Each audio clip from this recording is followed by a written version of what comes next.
ख्वाजा गुलाम फरीद रहमतुल्लाह अलैह का कलाम आपकी खिदमत में पेश कर रही हूँ। इस कलाम के लिए फरमाइश की थी मोहम्मद इकराम खलील साहब ने।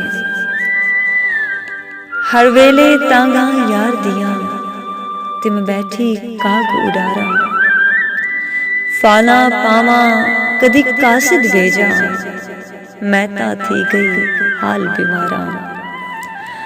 सोने यार बाजो हुण जीवन कूड़े, मेरे अंदर दर्द हजारा।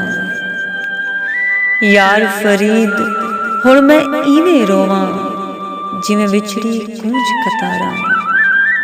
तत्ती रो रो मैं वात निहारा, सावल मोड़ मुहारा। मन मन मनता पीर मनावा, मुल्ला कोलू तावीज लिखावा। मैं ता कर दिया जतन हजारा, सावल मोड़ मुहारा, सावल मोड़ मुहारा। शुक्रिया।